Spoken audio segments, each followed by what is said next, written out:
Hey, buddy, I wanted to bring you a guitar lesson. So we'll start with just a little finger exercise. I can't remember if I don't know if you remember how to do this from high school, but we'll try it again. So you're going to take finger one, let's put it on the third fret on the second string. Just to recap, first string is the highest string in pitch, that's the closest to the floor. Sixth is the highest in in space and lowest in pitch. So let's go first finger on the third fret, and then you're going to put one finger on each fret so you kind of get this idea. We'll start with I'm going to pick your first finger up alone, put it on the string that's one higher than it in space, and one lower than it in space. So every finger is on the second string, and one finger at a time, you're going to move it one string higher and one string lower. And just do one finger at a time for a second. You can always pause me and do a couple of extra reps, but maybe like 10 reps for each finger is good. So just take a second and do that.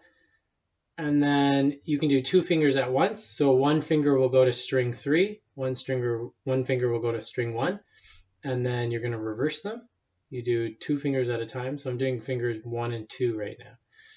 Most important thing is that they leave together and land together. So you can do it in 3 steps actually. You can go off the guitar, switch, on the guitar. Off the guitar, switch, on the guitar. Yeah, and obviously doing it slow is better than doing it fast without control. So do every finger combination you can think of. Maybe just do like 10 reps of each. When you get to fingers 2 and 4 being up, so like these two, actually take a second and put fingers 1 and 3 down first, and then have 2 and 4 up, then start moving them around. Sometimes if you don't do that, it's a lot more difficult. And same with the reverse. So if I want to move fingers 1 and 3 up and down, I'm going to take fingers 2 and 4, the ones that are going to be pushed down. I'm going to push those down and just get a feeling for what it feels like when those are down. Then I'll start moving the other ones around. And then finally this one, which is the easiest. So do all of those. That'll take a couple minutes. Then you can do the same thing with this hand. Just for a recap, P, I, M, A. So everything kind of lines up except the middle finger and the thumb have weird names. Thumb goes on the 6th string. Ring finger, A, goes on the 1st string. Middle finger goes on the 2nd string. Index finger on the 1st string. You're going to move these all individually up and down for a couple reps.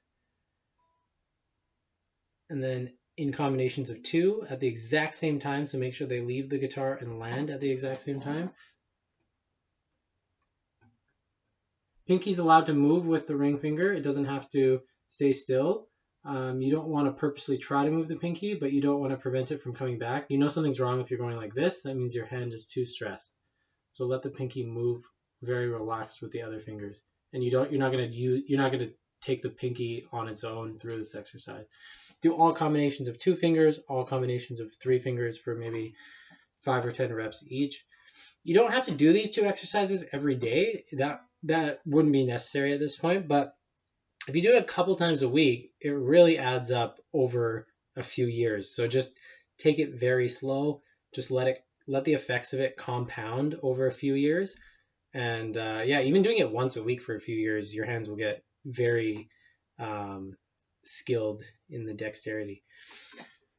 Okay, so what my plan is, I'm going to write some sheet music for you, and then I'm going to take a picture of it and send it to you.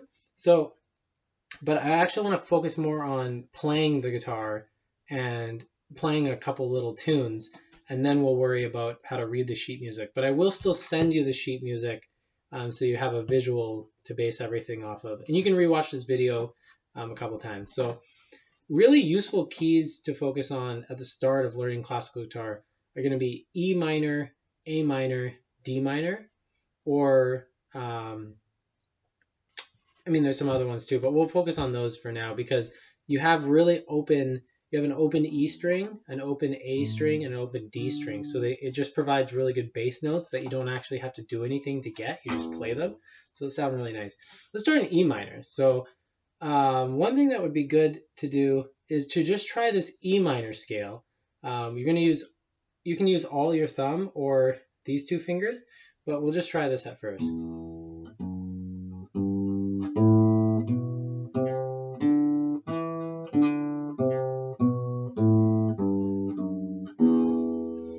Okay, so just have a listen to that again.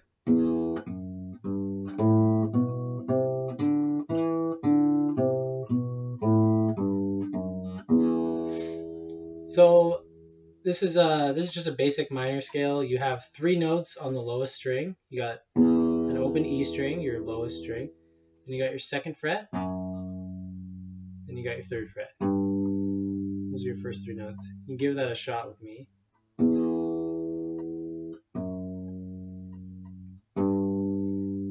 For now, try to use the exact fingers I use. So I'm using my 2nd finger for all the 2nd frets and my 3rd finger for all the 3rd frets.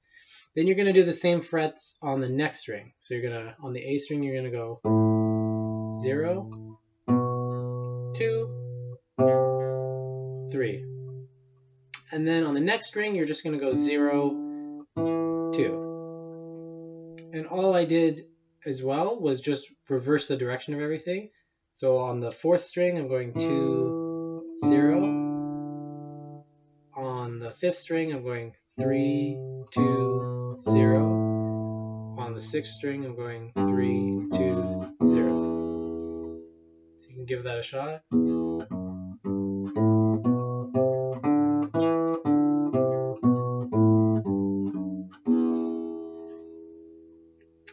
Okay, what's really cool about E minor, the key of E minor for guitar, is that if you use your thumb on the 6th string, your 1st finger on the 3rd string, your 2nd finger on the 2nd string, or sorry, your middle finger on the 2nd string, your ring finger on the 1st string. So you got 6, 3, 2, 1 in terms of string numbers. If you play those all those 4 at the same time, you get an E minor chord. So it's just a free E minor chord without really doing much. So maybe we'll start just with like a simple little melody. I'm going to make a pattern where there's a melody in the bass and there's a little high note that keeps repeating. So maybe we'll try something like this.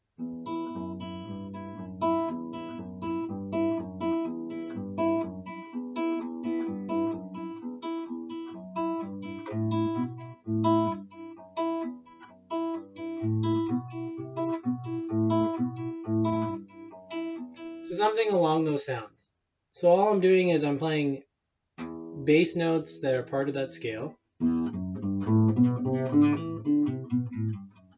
After I play a bass note, I play the 1st string with either my middle finger or index finger, whichever one you're more comfortable with. So you could try this, for example.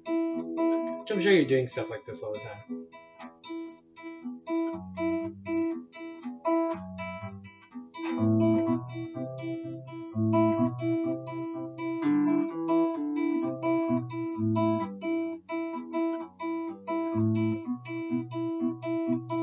So a cool line you can try is if you go up the first 5 notes of the scale. So if you just go like this.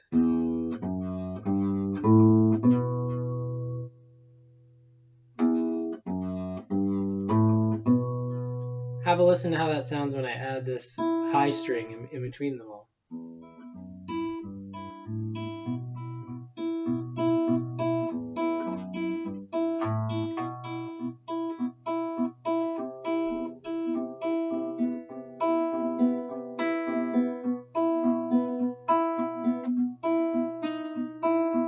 So just playing around a bit more, adding some more notes on the other side. So I'll write out a few different ideas, and you can kind of get an idea of what, like how I'm playing around with these things. And you can kind of just use your ear to guide you. So try just playing little combinations of notes with that scale and just keep that alternating note going and you get some cool sounds. I've heard you play stuff that sounds like this before. Another thing you can do is you can do the opposite of what we're doing. So you can have this bass note just be the one that's repeating and the high note be one that changes. So I won't do the whole scale in like a higher position, but it is really good just to know if you know the first 5 notes or so of an E minor scale on the top string. So if I go on the very top string, so if you go 0, 2, 3, So 0, 2, 3, 5, 7. So give that a shot. If you copy my fingering, I go 0, 2, 3 with these fingers. I do the 5 with the pinky, and then I do 7 with the pinky. And you can go back down as well. So you can use those notes to help generate melodies and just keep the bass alternating. So I'm going to go bass, high note, bass, high note. Get a little rhythm with that.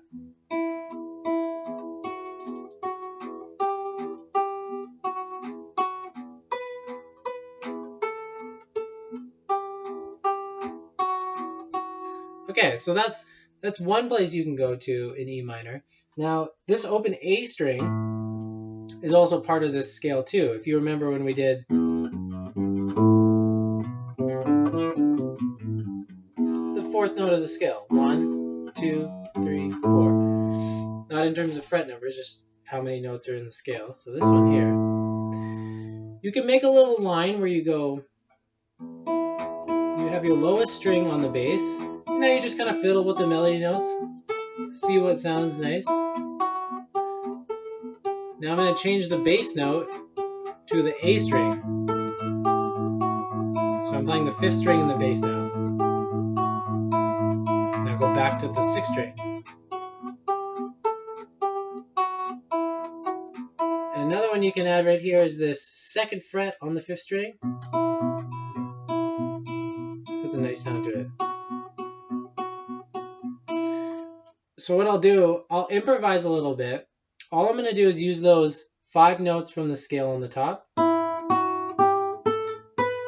and these 3 bass notes on the bottom. 6th string, 5th string, 5th string, 2nd fret. Those are the only notes I'll use. I'll just kind of play some stuff. Yeah, I'll just improvise a bit. Just have a listen.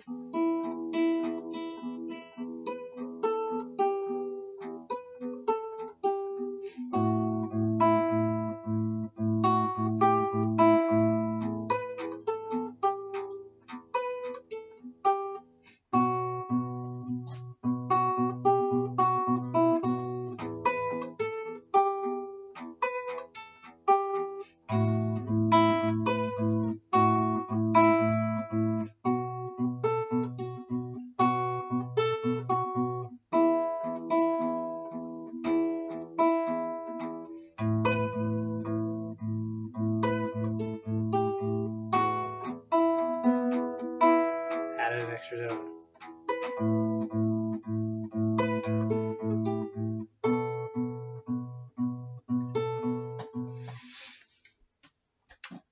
Now, so you can do all that essentially. You can get that going and use your ear to guide you. One thing that you'll find is certain top notes sound better over certain bass notes.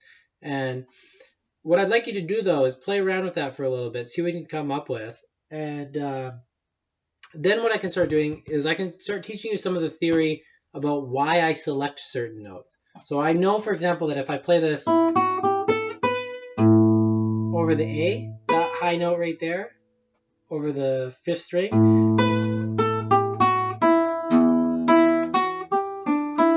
I have some theory that will help guide me to make more intelligent choices. But I've just spent enough time with the theory that I know what sounds it can make. So I'm not really thinking about that. I'm not thinking like this is an A minor 9 chord, even though it is. That's the chord that goes over that.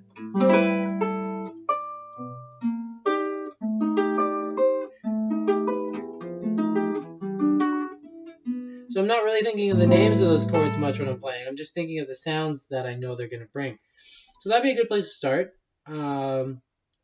Let me know what you come up with. Why don't you record something and send it back? This is really basic, really fundamental stuff. And I'm sure the stuff you're exploring already on the guitar, moving around, is probably more complicated than this. But this is such a good, like, fundamental place to start exploring with, because these 3 different bass notes are really kind of the pillars of a key center. And that might sound abstract right now, but what we're actually going to do later is all of these notes on the top string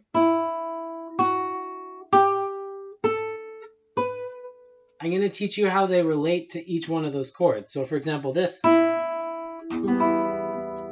So open high string, open low string. There's a certain chord that actually goes with those two notes being played together, and you can flesh the rest of it out. Just in E minor. Now, 2nd fret high string, low. There's another chord that goes with that.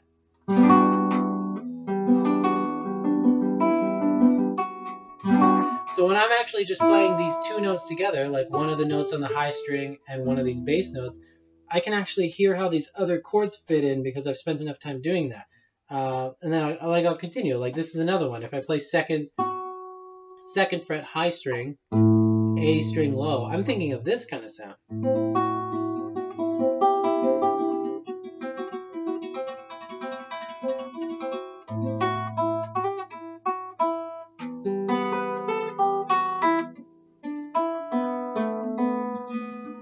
Yeah, so I have certain associations, but the real way to start with it is to just try making melodies over these 3 bass notes.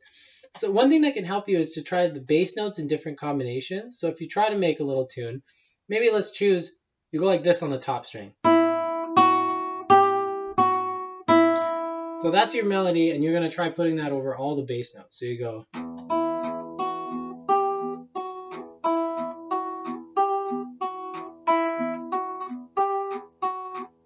Now listen to what happens if I do the same melody with a different bass note.